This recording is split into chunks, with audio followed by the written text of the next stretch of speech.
you looking to expand your aesthetic practice and attract high-quality new patients? Discover the power of digital marketing in growing your practice with a personalized strategy session. Join Ryan Davies, Equa's Marketing Director, for an exclusive 90-minute meeting.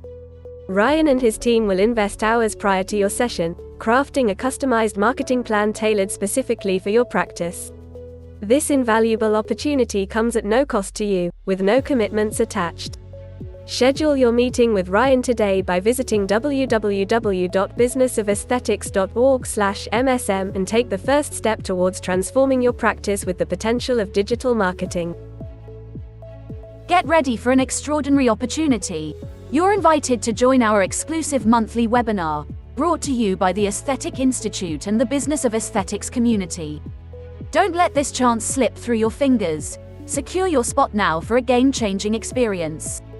Explore the details on our homepage at www.businessofesthetics.org and get set to transform your strategies.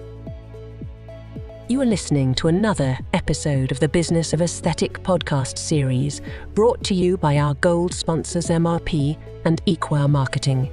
We also want to thank our silver sponsors, Pro, Knox and Lenja Law. If you would like to network and share your experience with our podcast guests and other aesthetic industry professionals, join our Facebook or LinkedIn communities by searching for Business of Aesthetics. Get ready for an insightful conversation as we connect with a true luminary in the world of aesthetics. Our host today is none other than Jeff Richmond, an award-winning expert in the aesthetic industry who specializes in cutting-edge research, light-based and laser dermatological therapies, and radiofrequency technologies for dermatology and cosmetic surgery practices. Over to you, Jeff. Hosted by our group, the Business of Aesthetics. Business of Aesthetics is a community that shares information regarding aesthetics, and we try to be super transparent and really just respect everyone, respect what's happening out in the industry, and talk about it. We have a huge amount of dermatologists within the group, and also within, I think, our industry. We all look to dermatologists, and we should be able to openly say that, right? That skin and aesthetics, and there's a reason dermatologists have a really high success rate with aesthetic practices. They're treating skin all the time. So I love doing these types of things. And if you're not a dermatologist and you joined us today, I applaud you. I think you're smart for taking advantage of these types of opportunities. But I want to thank our three guests, Dr. Vivian Bucay, Dr. Ted Lain, and Dr. Beth Goldstein. Beth, welcome back. I know, because I spoke with you just a few months ago. You're lucky enough to speak. Me? I think tonight, if we can just, maybe I'll let you all do it. If we can start with Beth, and then Dr. Lain and Dr. Bucay, just go through, a brief amount of your education, but how you got to a dermatologist. And then I guess in part of that, will you tell us why or when you decided to become a dermatologist? Oh gosh, I am like the ninth person in my family to go into medicine, so it was not really unique. But I got to my into my third year of medical school, and I'm like, I really enjoy people. I grew up working in a general practitioner's office. I loved the connection with patients, but I just couldn't see myself being hospital-based. And this is going back a few years, where it was very traditional. Either you were in the hospital or you were in private practice. Either you were in academics or in private practice. And my cousin was the OBGYN. And I said, I'd rather be asleep than delivering babies. This is not a good sign for women's health. But that he said, my wife is doing a dermatology residency. Why don't you give it a whirl? I'm like, I didn't know anything about dermatology. I think I slept through the medical student lecture. I don't remember it. But I did a month there, and I just loved it. I thought you get to see all ages. It's very stimulating intellectually, and it is fast paced. And I was a little worried you wouldn't get to know people well over time. And I was corrected about that. And it was a good journey. Family members, kids with eczema, moms with Botox, grandpa with skin cancer. and you get to follow people and have these wonderful relationships over time. And will you just share a little bit of I know you're in North Carolina now, and I know from prior conversations you do Mohs surgery amongst others, but will you just share your educational road with us? So I trained in Georgia.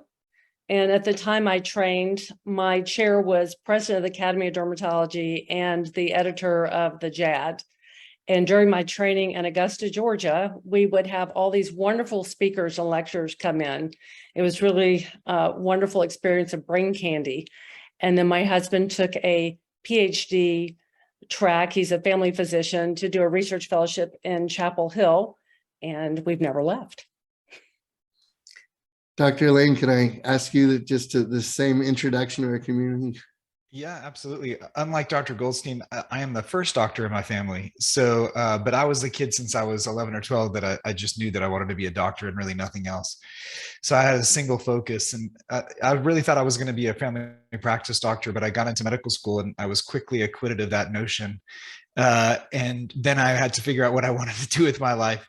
And I was lost. And so I after second year of med school, I stopped and I got an MBA, and I came back and I thought, I'm just going to go into life sciences, venture capital work. And that, I'll finish up the MD, maybe do 1 year to get a general medicine license and just go into VC work. And the first rotation I did when I got back to medical school was dermatology, and the light went on for me. And I realized this is really what I want to do. It's really kind of ticks all the boxes that Dr. Goldstein just mentioned. I agree with everything she said.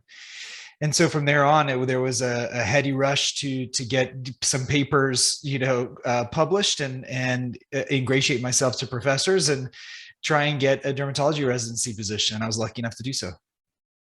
And where was that? And I did my residency in Little Rock, Arkansas. I was at Baylor College of Medicine for medical school, Little Rock, Arkansas for residency. Then I came back and started a practice in Austin, Texas, and that's where I am right now.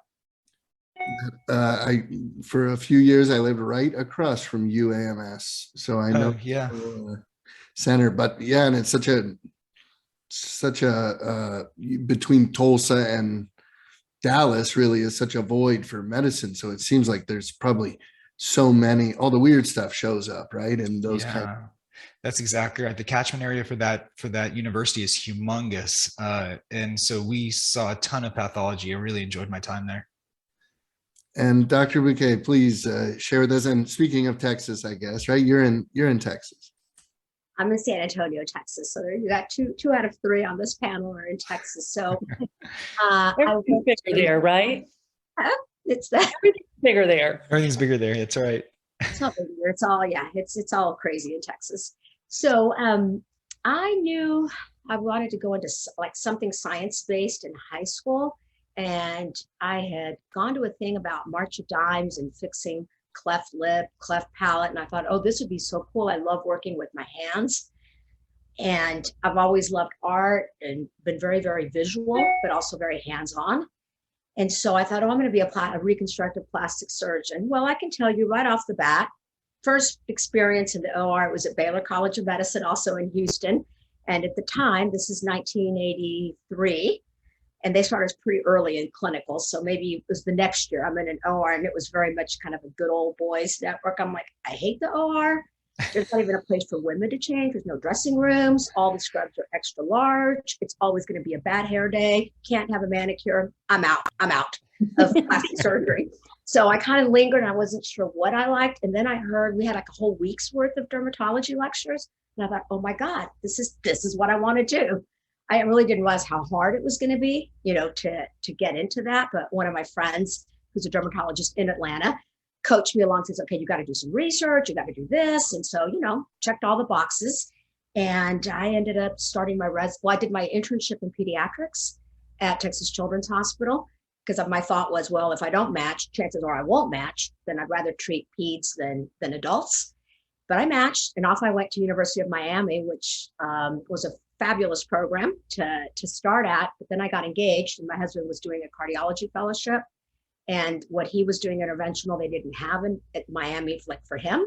So I transferred, unheard of, I know, but I did manage to transfer and finished there. And then we moved to Mexico City in 1991.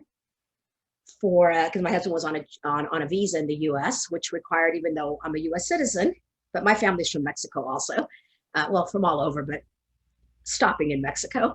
And so we practiced there from 91 to 99. And I mean, probably like Beth and Ted, I mean, I really went into it. I went into dermatology for the venereal diseases, the warts, the acne, all of that, because we had some hands-on things, some cosmetic stuff, but there really wasn't much. I'm in practice since 91, so that doesn't, there wasn't a lot of aesthetics, but Mexico was the perfect setting. And the regular dermatology evolved into cosmetic dermatology. And then when we came back to the San Antonio in 99, I found myself with quite a bit of a head start in that arena. So that's where I am today. I have 2 locations, one associate that I'm working on making her a partner. And that's it. I used to have PAs, but they've moved back to Dallas. And so it's just a doctor's practice right now. Yeah, that I heard you I think we all go to VC, private equity investment in dermatology and wonder, are you part of has your practice been bought by private equity or not yet? Because I think everyone sees that writing, and it is hard to stay independent. But those independent practices that I still see being really wildly successful are heavy in aesthetics and cosmetics, heavy in the cash part of the business, I guess.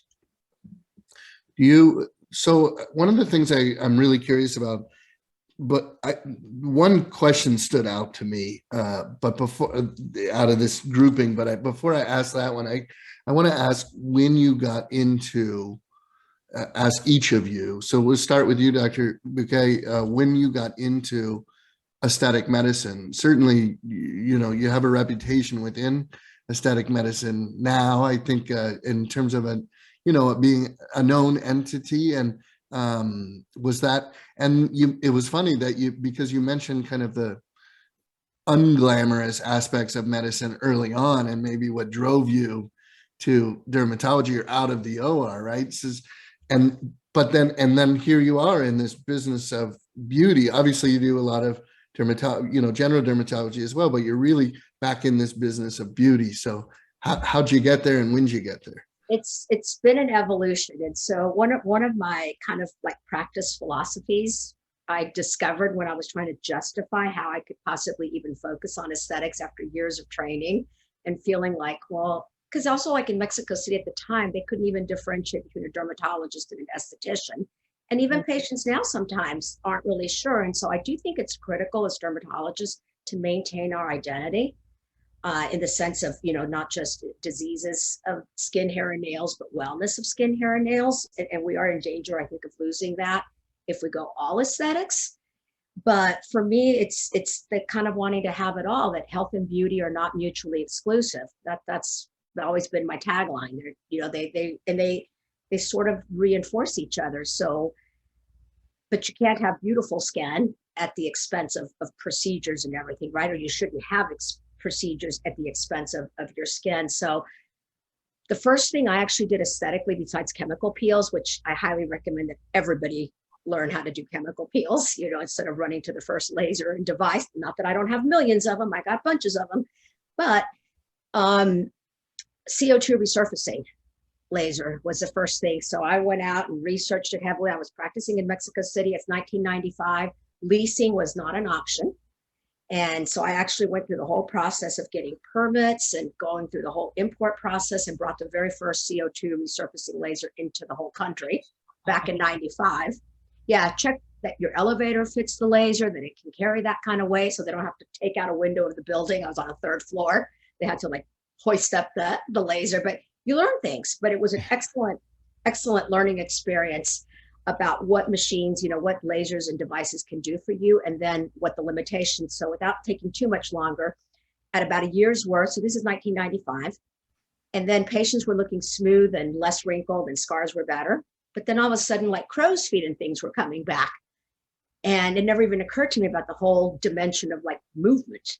So I learned how to do Botox. And even though people think it's like a wild free for all in Mexico, I had to take a course that was actually supervised, certified by Allergan at the time. And I only say the company because that's the company it was at the time, even in Mexico. And to even get vials of Botox, I had to write a prescription, fax it to Allergan with a patient's name, approximate units I would be doing, and then deposit into a bank account. Then the Botox would arrive. But I got to do a thriving business and was probably seeing about 50 patients a day for injectables. Restylane came a year later. It launched in also in 96 is when it launched. So by the end of 1997, lasers, toxin, and fillers were like a very solid part of my practice.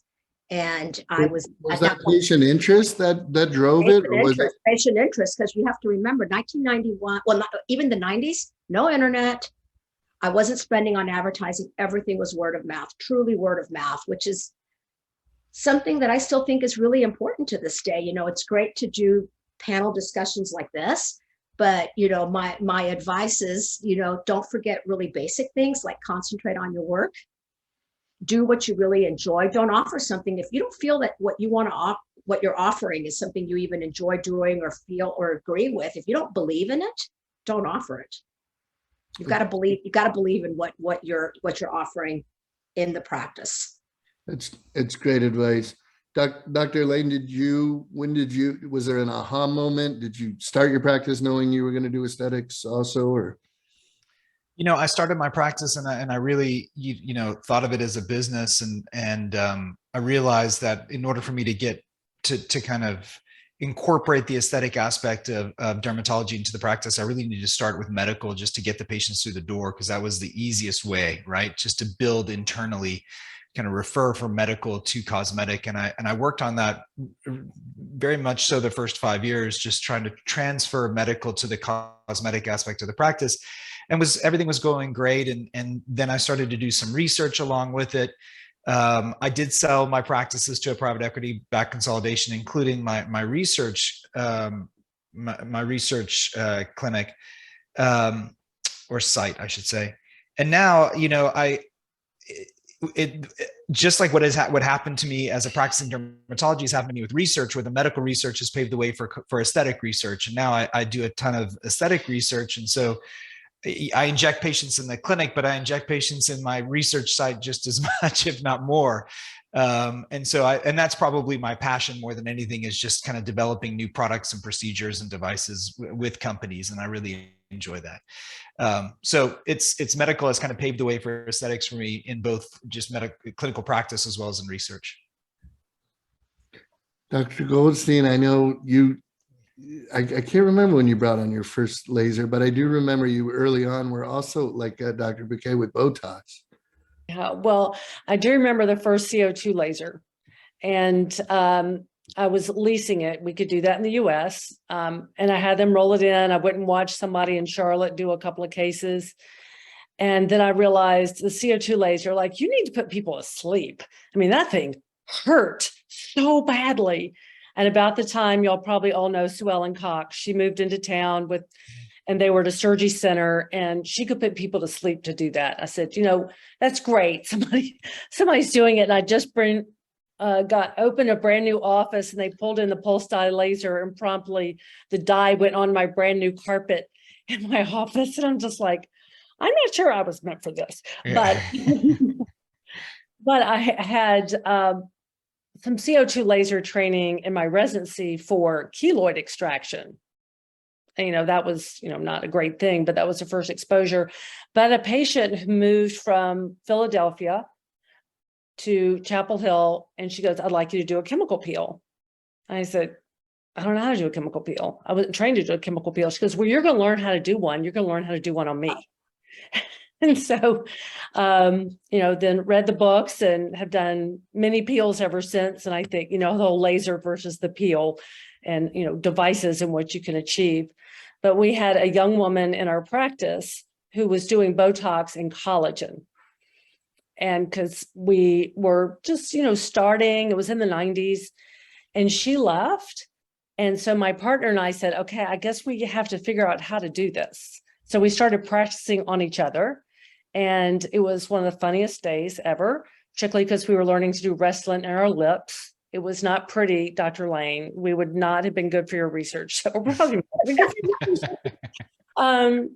But now I think the evolution was that it's really expected of every dermatologist.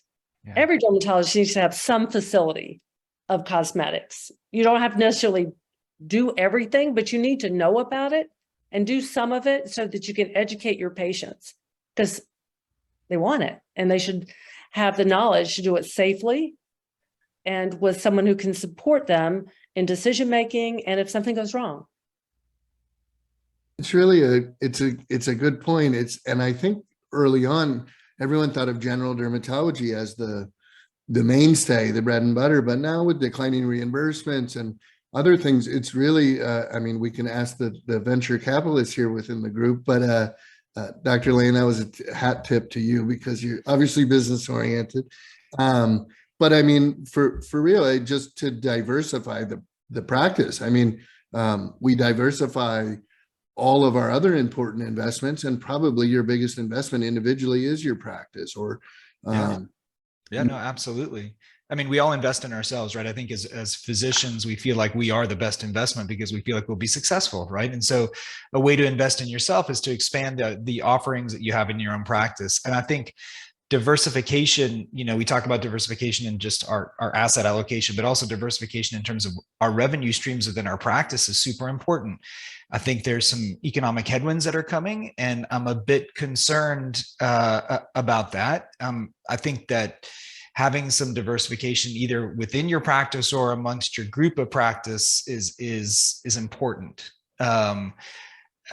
So the other thing that's alarming me a little bit as we, I'm the chief medical officer of our group, so I'm responsible for hiring as well. And we're trying to hire dermatologists, but it's really difficult to find young dermatologists now that are interested in injecting. And I don't know why. When I came out 16 years ago, everybody wanted to do cosmetics, right? Everybody wanted to be the next Vivian Bucay in Texas. It's true. So but nowadays, Jeff, it's alarming to me how few young derms really want to do that. They want to work there 4 days a week. They want to see their 30 or 40 patients a day, but are really not interested in dealing with a cosmetic patient, which, as we all know, requires more attention, and it's a different set of skills. So I am concerned that the aesthetic aspect of the dermatologist practice is going to be more and more handed off to the mid-levels. And what concerns me is not necessarily their skills, but more about the oversight that we give them. And I say we because it's all of us. What I've learned from different providers, different dermatologists across the country, is that the amount of oversight is so variable, and there can be issues because of that. And ultimately, the dermatologist is responsible for whatever the mid-level does, and that could get us in trouble. So I have concerns. Do you,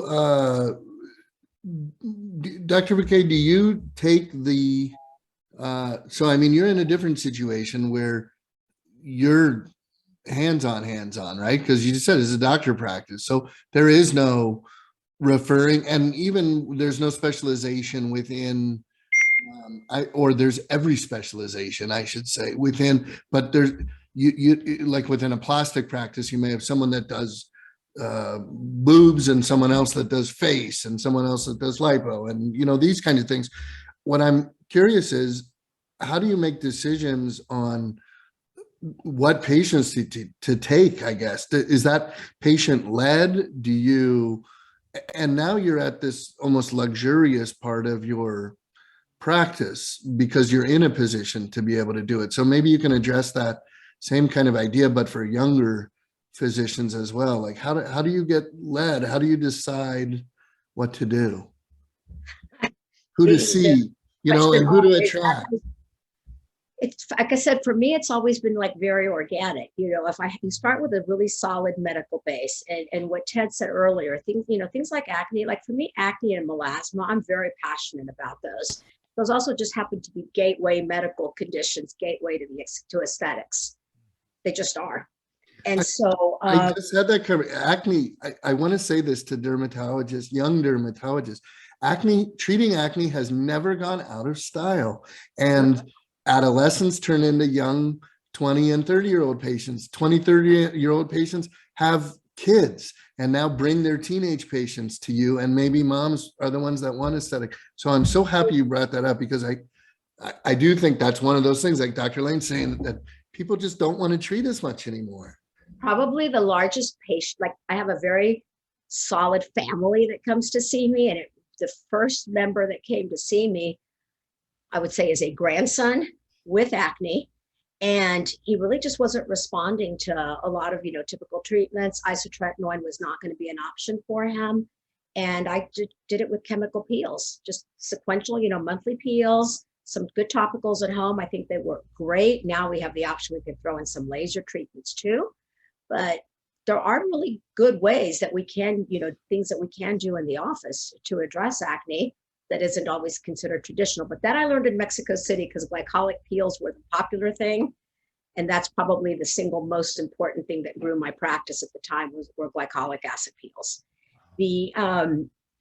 Then going back to like what's needed is, or how we decide to do things. I mean, my associate does a lot of medical dermatology, and we do have 2 estheticians, all right? But the estheticians don't get to see new patients by themselves. The estheticians are fed by us. So if it's going to be a laser, certain things, and I had a little bit of a tough time, but Texas is a Wild West state where estheticians can operate lasers. They could inject if, I allowed them to, but I've decided that the more that I learn about injectables, the scarier it can be about the things that we can do to patients. And it's, there, but for the grace of God, I have really lucked out that I've not had vascular events. I've not had, haven't had these serious, more than, let's say, a bruise or some swelling. But, and I know I'm not answering your question fully, but I think the patient, and this is going to sound really cheesy and corny, if you listen to the patient, and no, I was never going to be the person that wanted to see 50 or 60 patients a day. I did that when I first moved back to San Antonio. Not my style. I'm like Beth also. I like to get to know the patients, and Ted too. I'm interested in dermatology because it is a birth to death specialty. It can be diagnostic, it can be hands-on, it can be medical, it can be aesthetic, it can be combinations. And we have the opportunity, each of us, to set what we want to do in our practice. I knew that I didn't like doing nails, and I wasn't going to do hair transplant. So, I refer those types of things out. I'm also not somebody who's interested in doing patch testing, even for all the medical that we do see. So I'm very comfortable being part of the dermatology community and happy to send out a lot of things. And I think knowing that we're part of a community, and even if it is a solo practice, it's really important to have those relationships. And also we have our relationship with industry. That's not an evil thing. I mean, having partnership with industry is very beneficial, because that is how innovation happens. So, so all of that. So you kind of just have to embrace it. But again, how did I decide what I wanted to do? When I added a vascular lasers, because I knew things like, some of the topicals now that treat redness, let's say, without saying brand names and medications, those didn't exist. So the only way I was going to control any type of redness was, or if I was going to be a port wine stain or something, I was going to go the laser route for that, or treating some of the damage and, treating some really severe actinic damage, or doing combinations of things. Sometimes you do need a device, but you have to decide what works in your practice, who your patient base is going to be. And it's always, what are they, like 80% of your, those patients are going to come from your own practice. So I say see fewer patients, but take extra good care of the ones you have, listen to them, and they're going to guide you with what you should do. Just like Beth's patient said, well, you're going to learn how to do chemical peels. Literally, mine would tell me, well, when you learn how to do this in Mexico, when you learn how to do Botox, I want to be your first patient. And I bet you all 3 of us have had that same conversation. It leads me to, this is one of the questions I really wanted to ask everyone, which is how, Dr. Goldstein, let's start with you, but how do you find peer support? How do you get that peer support? And when, I know it seems like everyone's like had someone help them out at some point, but how did you seek that out? I'm looking to give younger people advice, and this is something that came from Dr. Venter. How do you find peer support? Do you just, or how did you? I would say that our community is very welcoming to teach.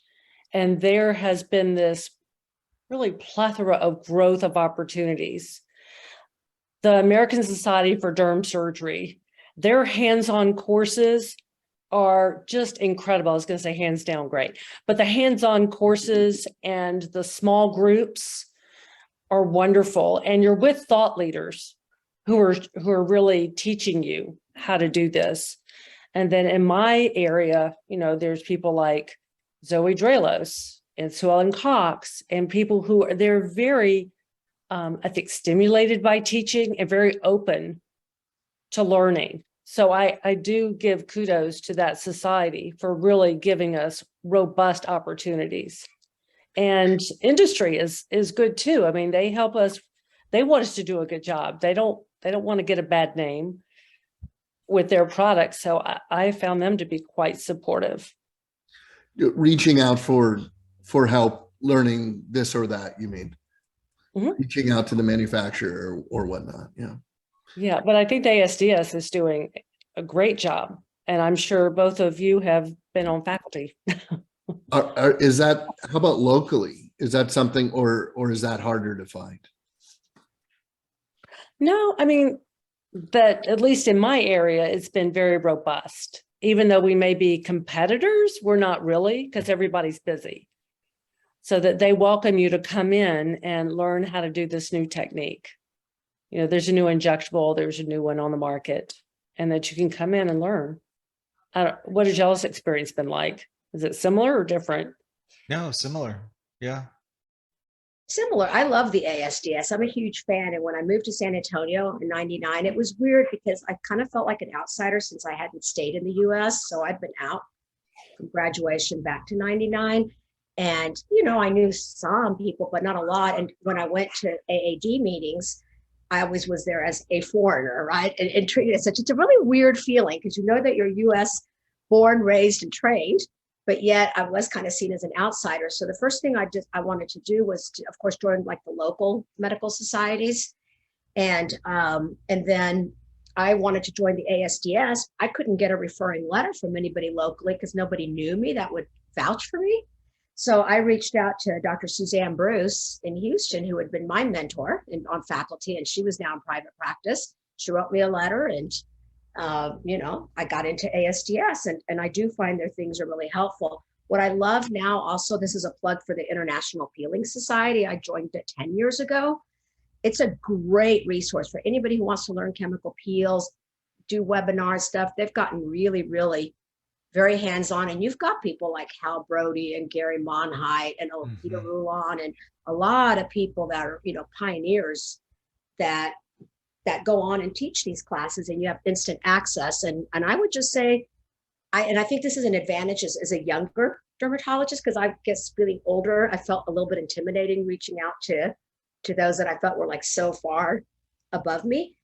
It's very simple. Get an email, just email somebody. I mean, somebody reached out to me the other day and asked me, oh, what do you think about this tranexamic acid for melasma and, blah, blah, blah. And I'm like, sure, let me show you, I'll give you my experience. I think we're all there to help each other. So don't hesitate just to reach out and ask. But I think a big mistake people make is feeling like, who do you ask?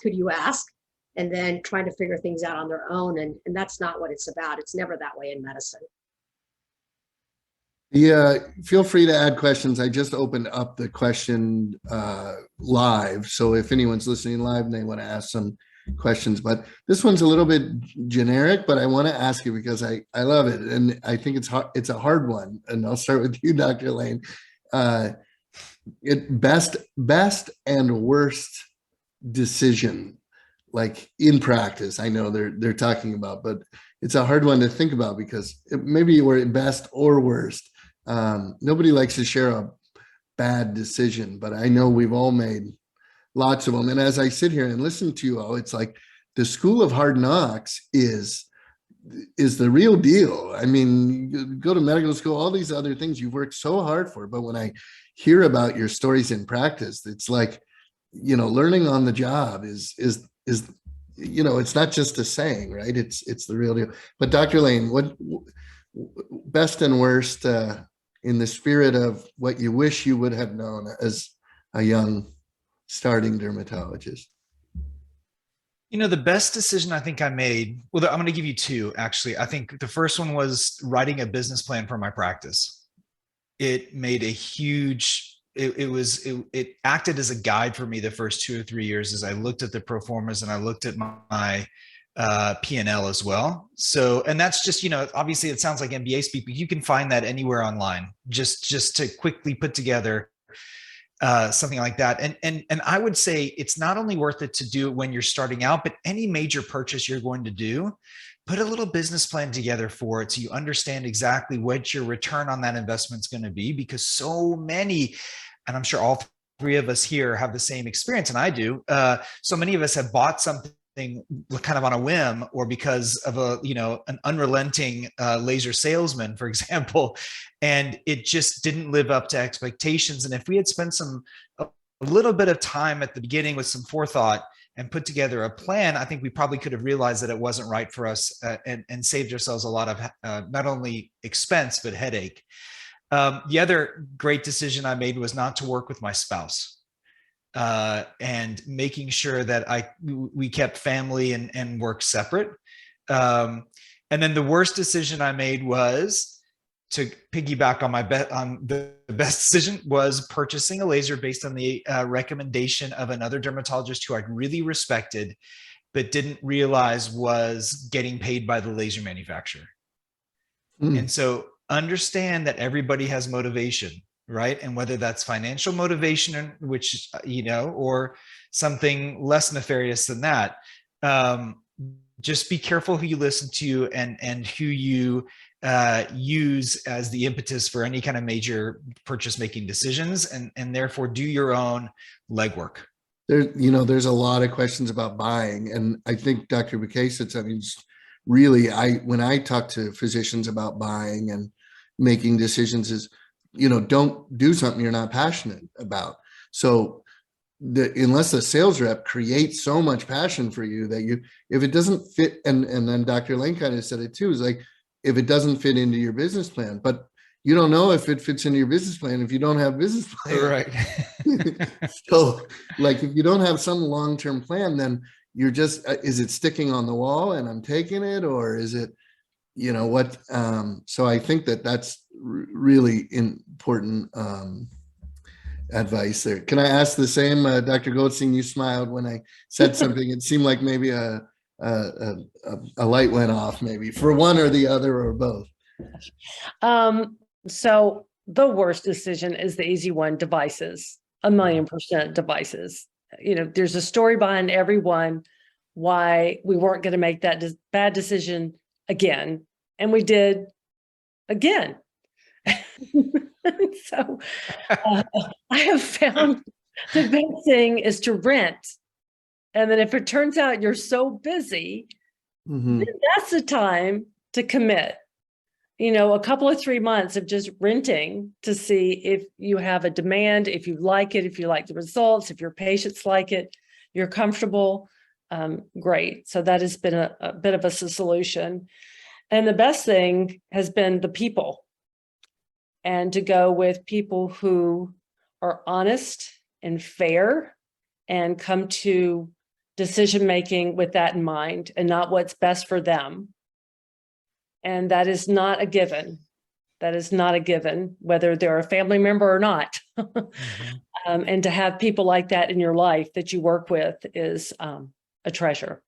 Dr. Bucay, I want to give you a chance to answer, but I want to circle back also to people, because that's another common theme that's come up is, how do you get good people? How have you found and all this? But Dr. Bucay, first, best and worst.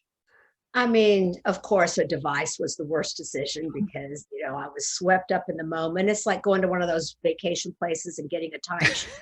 It's that kind of thing. It's like, I want to be part of the group. And it's like, Yeah. oh, crap. I don't even have use for this. So I did that recently, and it's the only device I've ever purchased without actually trying it out first. And I try to give it back, like new in the box, and they won't take it back, blah, blah, blah. So that's it for another time. Best decision I made. Oh gosh, probably the best thing is I don't have business training per se, but I have it, kind of street smarts in the sense of, kind of running my practices. I think the best piece of advice is, yes, delegate, but you have the right to inspect what you expect. And don't be so distanced from things that you don't know what your passwords are or other things. You cannot be wholly dependent on anybody, no matter how fabulous they are. So the best decision I have made is I don't want to use the word micromanage because it has a negative connotation, but to stay involved. If you're going to be running a practice, you cannot completely distance yourself from it and just expect to show up. I mean, being a practice owner comes at a price. And even if you see, say, patients 3 days a week, like I usually do, believe me, those other 2 days, when I say they're administrative, they're that and more. There's all kinds of things that are happening always. So I would say that those are the things to do. But the thing that helped me the most along the way was actually defining like our mission and our vision. And then everything else became super easy. Like, oh, this person doesn't really align with that or that. And then that way, nothing's ever personal. Like, if you're hiring or firing, because they either have that same vision or they don't, but you have to define what that is. So know what it is you want to be.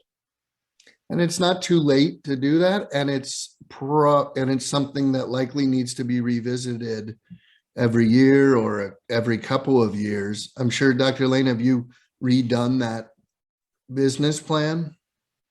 Yeah, I mean, I had the business plan as just for my own practice, and then for the research facility. And then as we started this kind of new group, we had to develop, we knew we were going to get much bigger than just a few practices in Austin. We kind of formed it ourselves. We had to come together and develop. I mean, Vivian is just absolutely hit the nail on the head. The mission, vision, value statement that you have to have for your organization is the absolute foundation from which everything else grows, right? So we spent a lot of time about our consolidation, determining, what that was going to be and making sure that every partner that we had aligned with it. Otherwise, we weren't going to be able to look them across the table and feel like they, were part of our group. Because if you're not aligned with that core statement, then you're really never going to be aligned. And it helps you focus on your passion and interest. So it's neat. I interviewed Justin Harper is his name. So I give him proper credit. Dr. Justin Harper, he runs, I think they're called Juvely, or they have a number of medical spas somewhere. But he said to me, I like to make a policy for everything, because when we make policies, I don't have to blame anyone. We can just say, we don't have a good policy. Let's make a new policy for that, or let's rewrite a policy. And, but those people that pop up and say, I lost, my office manager stole $500,000 from me. It's like, well, where have you been for the last 2 years? Because I know in my business, or any businesses, you have to stay involved in that kind of stuff, and you have to have a certain amount of passion and still want to run the company and all that. And otherwise, sell it or move on or show up as an employee. Or I think that's why Kaiser doctors love Kaiser, right? Is they show up and see patients and go home. Anyway, just any other thoughts on that? Anyone want to add? I think it's really important to have an employee manual. And a lot of us just don't spend it, myself included, from the very beginning, don't have all that, and consult with experts, but know what it is. And even if you start a practice by yourself and you have 2 employees, you have to plan for that growth and know what maternity leave is, what are grounds for dismissal, vacation days, everything. Set it up, think like a bigger company, knowing that a lot of the stuff, if they're 50 people or less, it's not going to apply to you. But I think you kind of have to see it that way, especially to stay competitive in the market. So what did you do? Go see a lawyer and buy a kind of a boilerplate manual and go through it and customize it to what you Oh, want? I'm sure I borrowed something. It's been so many years now, and it's Yeah. been evolving also because I changed countries and, with all of that. And oh yeah, and I wanted to make sure that if you use like payroll people, make sure that I do know of one practice in town that the people that was doing payroll for them wasn't depositing like, the state taxes and the employee, all the stuff they were supposed to be doing, and you can get into trouble. So make sure whoever's doing that for you, if you're keeping it in-house, that all the proper, everyone's being paid properly. I just kind of forgot about that. That was just something that could be a terrible mistake if you don't have, oversight for that. But in terms of the employee manual, kind of just started it, and then consulted. I have an attorney that I work with, but sometimes you've got to consult with like a labor attorney. It's different. There's different attorneys for everything. So, but I still think that our academies, our professional societies are really good resources. And the other one is, I have to say, industry also. I mean, companies in the past like Allergan actually had a lot of resources. Even if you pay a small subscription, a year to have access to stuff, they have great, like what to ask at an interview, telephone training skills, all of that. And I think that's the other thing is, even with well-seasoned staff, it never hurts to put them a little bit to the test. And keep just, we have to have continuing medical education. I think our staff also has to have continuing education. Do you all, Dr. Goldstein, Dr. Lain, do you provide staff learning opportunities, or how do you deal with that with staff, or have you had your staff for a long time? Beth, do you want to go first? You go first. I've been out longer. Well, I have longer. When I started as a much smaller practice, we would take advantage of exactly what Vivian just talked about, which is that consulting group that's affiliated with Allergan. And they would come in and do a lot of staff training with us, leadership training, customer service training, product training, both injectable and cosmetic. So I would use a third party to help with the in-office training because I was so small at that point. I just couldn't imagine doing it all on my own. And so I outsourced that. Now that I'm part of a much bigger operation, we have a operations director, and her role is to ensure that we have training for our medical assistants and improve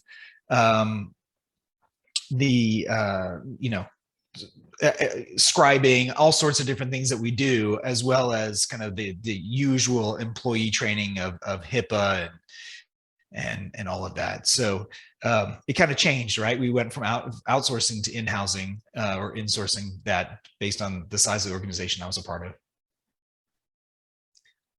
And we'll do very similar things. Recently, I think with COVID and burnout and morale, we've done a few more intentional employee engagement activities. Mm-hmm. Some have been around motivation and quality control experience, and making sure everyone is acknowledging and valuing everyone, from the person who answers the phone to the doctor who's putting in the stitch. Everybody's valuable. Everybody has a role. Yeah. And I think that has been very key. I mean, we also do, CPR. We have continuing education for our nurses and our mid-levels and things like that. But I think it's incumbent upon us to continue to stimulate and make them feel a key part of our teams. It, now more than ever, right? And as we're all feeling a little bit less connected, I'm going to roll that into this question, which is just, I want to generically say hiring advice. And I think one of those things is, if you create an environment that Dr. Goldstein just talked about, where people feel valued and respected, that's known, as being on both sides of this industry, both on the clinic side and on the sales side. On the sales side, when you walk in an office and everyone's grumpy, the doctor's an ass. I mean, I hate to say it, but you know it. It's just, it comes from the top, and accept responsibility. You walk in an office and people are genuinely happy. This is a great place and somebody's working hard. None of it happens from happenstance or just because, it's creating that environment. But yeah, I'd love to get your thoughts on how you've done that. who you've hired, how you've hired some of your best people, or just any tips you have, anything that you always look for and you found success in making sure those qualities are there. We can just go around. Whoever, Dr. Bucay, we'll start with you. I go a lot by gut. So my initial hiring always has been by gut, because I figured if I learn things, other people are willing to learn things, hopefully. So again, going back to mission and vision, they've got to have great people skills.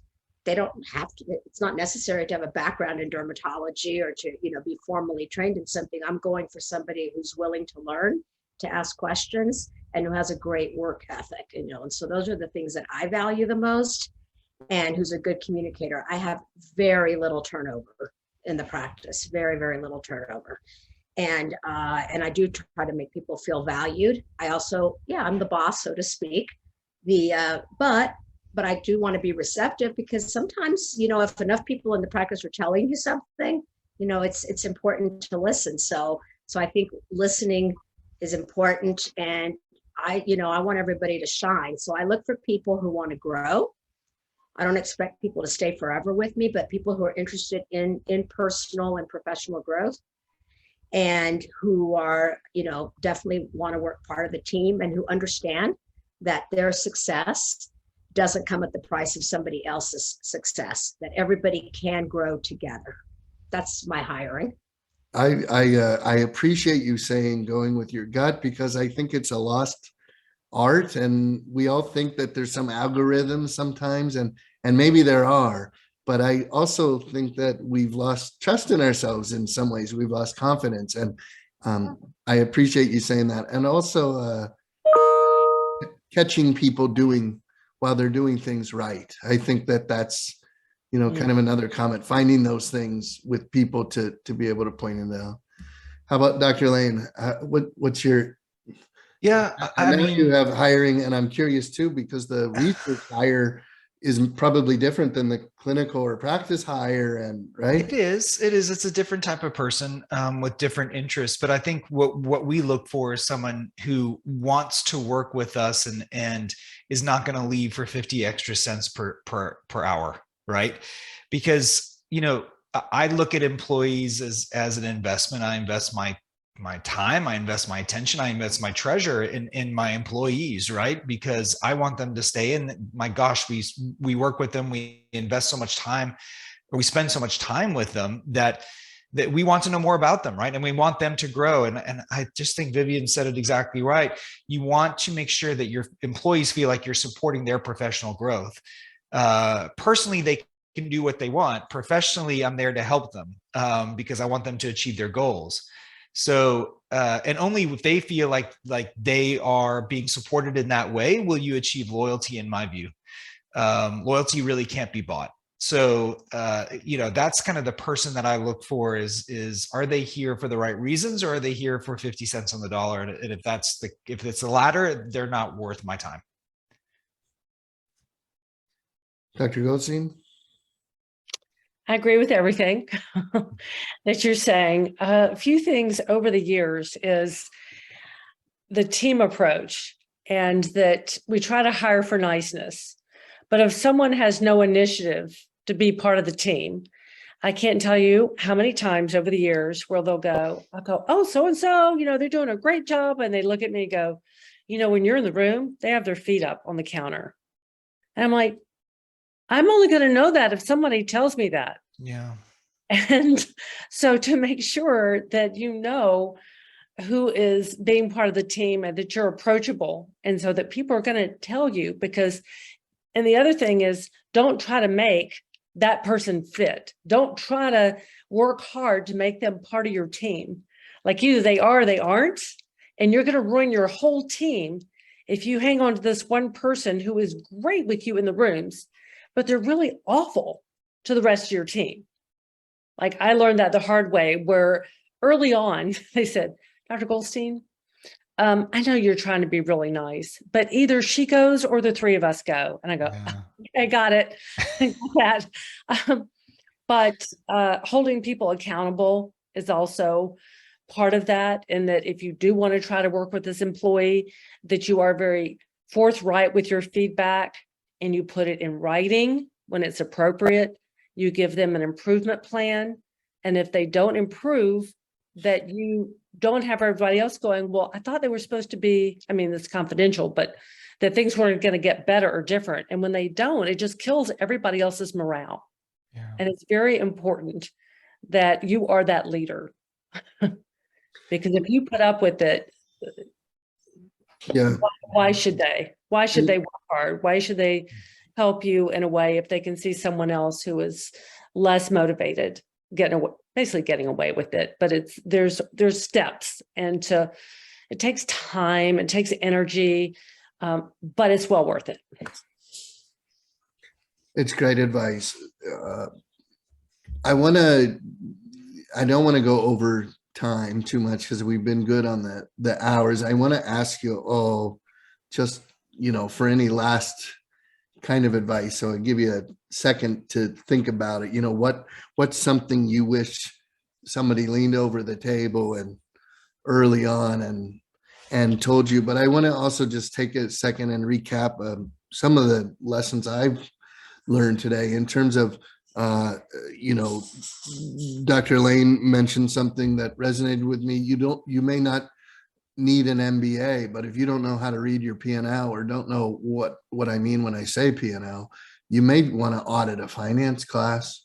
You can, still go or say to your banker after hours, can I buy you a beer? And can you explain to me why my balance sheet needs to balance and how that works, or why that's important information? Or maybe go to your accountant or your lawyer and say, what metrics are important? What should I be looking at? If you don't have a business plan, maybe you want to write a business plan. If you can't think to do that, just start with your mission and your objective and, things like that. When we hear about staff and wrong decisions and, or equipment and bad decisions, a lot of times it's when, like Beth said, we're trying to put this square in a, what do they say? A square in a round, or round with a Square peg in a round hole. Square peg in a round hole. The sales rep's so good. All of a sudden, as a otolaryngologist, you're doing, tumescent liposuction. I don't know. But, my point is, you've got to make those decisions to stay in the lane, but create that lane for yourself. And the lane can change, but at least now you're not being led, I guess, letting the tail wag the dog. So just anyway, all of you have made such terrific points, and I want to thank you for that. I want to ask you also, so for that last piece of advice, you wish someone leaned over the table. We can just go back, Dr. Lain and Dr. Bucay, to finish. And then also, can you just put your, can you also share any contact information that you're willing to share, both for other physicians looking to reach out, or also manufacturers looking to do research, bring in KOLs and that kind of stuff? I know we have about a few thousand C-level manufacturers, part of our Business of Aesthetics group as well. So Dr. Goldstein. Do you want to put it in the TAI team chat? Well, they'll put up your stuff, but you can, what's that? We're going to put our contact info. Yeah, that's what I'm doing right now. And we will get that stuff up also after the fact, but just for anyone listening, I thought. I think there's life wisdom and there's running a practice wisdom. And I do think the business piece of it is so important for you to understand. So I think everything Dr. Lain is saying about just that really strong practical advice, and get what Dr. Bucay said, you need good advisors. You need to really vet and have people who can help you. You don't want, when you're sitting there way overstaffed, your staff costs have gone up by 25% and your income is not, them to go, oh, you might need to lay off some staff. You'd like to know that much sooner and have someone helping you look at your books and making good decisions until you can look at it yourself. Dr. Lain. I would say benchmark yourself. So utilize those consultants and benchmark yourself to other practices. Yes, you'll have your own, pro forma and your own budget if you do it right, but benchmark against your peers. So you really know where you stand in terms of your performance. And it gives you a real insight as to what opportunities lie within your practice for both improvement as well as opportunity. And that's not, benchmarking is not the first 2 or 3 years. It's after that is when you really need to start benchmarking yourself, because it's really insightful. Start again, right? Because didn't that start in high school for you guys, and then college, then residency, then I mean, you're always having to be in the top couple percent, I think, or you probably didn't end up a dermatologist, I'm guessing. Dr. Bucay. I'm back to basics. Just my advice is what I wish I'd known from the very beginning is defining my mission and vision and not doing so many things organically, but it worked out for me. And knowing that, and also being just really, nothing is set in stone, and we all have various chapters in our lives. And I think it's also very important to have those outside interests, because one day your professional life will come to an end, or it will start to, there'll be those sunset years. And if all of your identity is derived only from being a dermatologist or, from your practice, it's going to be a very empty future if you haven't cultivated other interests and relationships. So yes, we're competitive and we benchmark. I benchmark against myself. Today I spoke with my CFO and I said, okay, how many more days have I worked this year than last year? She's like, no, you've actually worked 4 days less to date than you did last year, but you're actually up like $60,000, more in revenue, let's say, just to like give an example. So, again, working smarter, not harder type of things. And one thing I also say is kind of stay focused on what you're doing. It's really easy with social media to see, oh my God, all my colleagues were just in Dubai. Why wasn't I invited? I think with a lot of the newer dermatologists coming out, they do want to be thought leaders immediately or celebrity. And I don't mean to, and I'm not trying to offend anybody. It's just a very different competitive environment. But if the focus is on just being Insta famous or wanting to be that, advisor, thought leader, and without actually going through the steps of putting in the hard work, not because that's what you have to do. I'm not trying to sound like a boomer. I'm a boomer, yes. But toward the end of the boomer generation, baby boomers, but you kind of have to do it. So I say, practice for the reason that you went into practice. Do that, stay, and everything else will just really take care of itself. But try to just stay focused on what it is that you want and what you want to get out of things.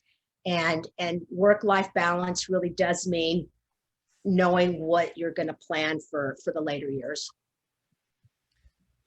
With those excellent words of wisdom, I will leave everyone tonight. Thank you, Dr. Beth Goldstein, Dr. Ted Lain, and Dr. Vivian Bucay for joining us tonight. What I wish I knew as a dermatologist: 3 successful, different practices, different parts of the country, somewhat different parts of the country. You, at least in Texas, you each have your millions of your own people in your own state. Yeah. But yeah, thank you so much for sharing. For those of you, if you want to share this with a friend, if you go to the Aesthetic Institute, we resource all of these. Some of the questions that we didn't get to, I encourage you to go to the Business of Aesthetics. If you're not part of businessofesthetics.org, just sign up for our newsletters. Also, our Facebook group is in the thousands now and super active. I've seen lots of great questions coming and lots of really intimate sharing happening, from compound pharmacies to paying my PA to, I mean, just so many things. And so I'm really pleased with how that's doing. LinkedIn, we also have another group that's sharing on that. But for these physicians tonight, thank you so much for giving back to our community. And we're putting up links here in the chat. Our team is, thank you to our team for organizing these. And thank you, equa.com, for underwriting this. So Everybody, good night. Good night. Good night. Thank you. Thank you. Well, thank you so much. All Bye-bye. right, bye. Bye-bye.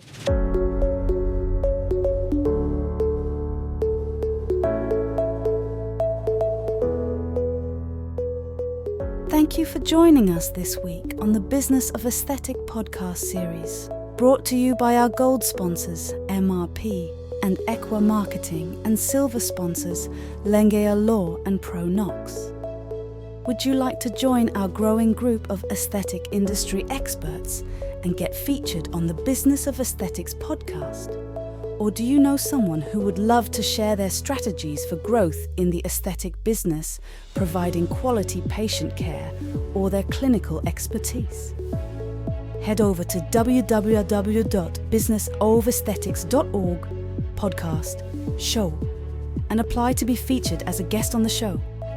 Remember to subscribe to this podcast on iTunes, Google Play, Amazon Music, or wherever you listen.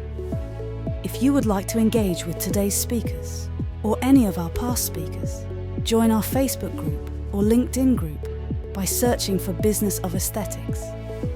Thank you and have a great day.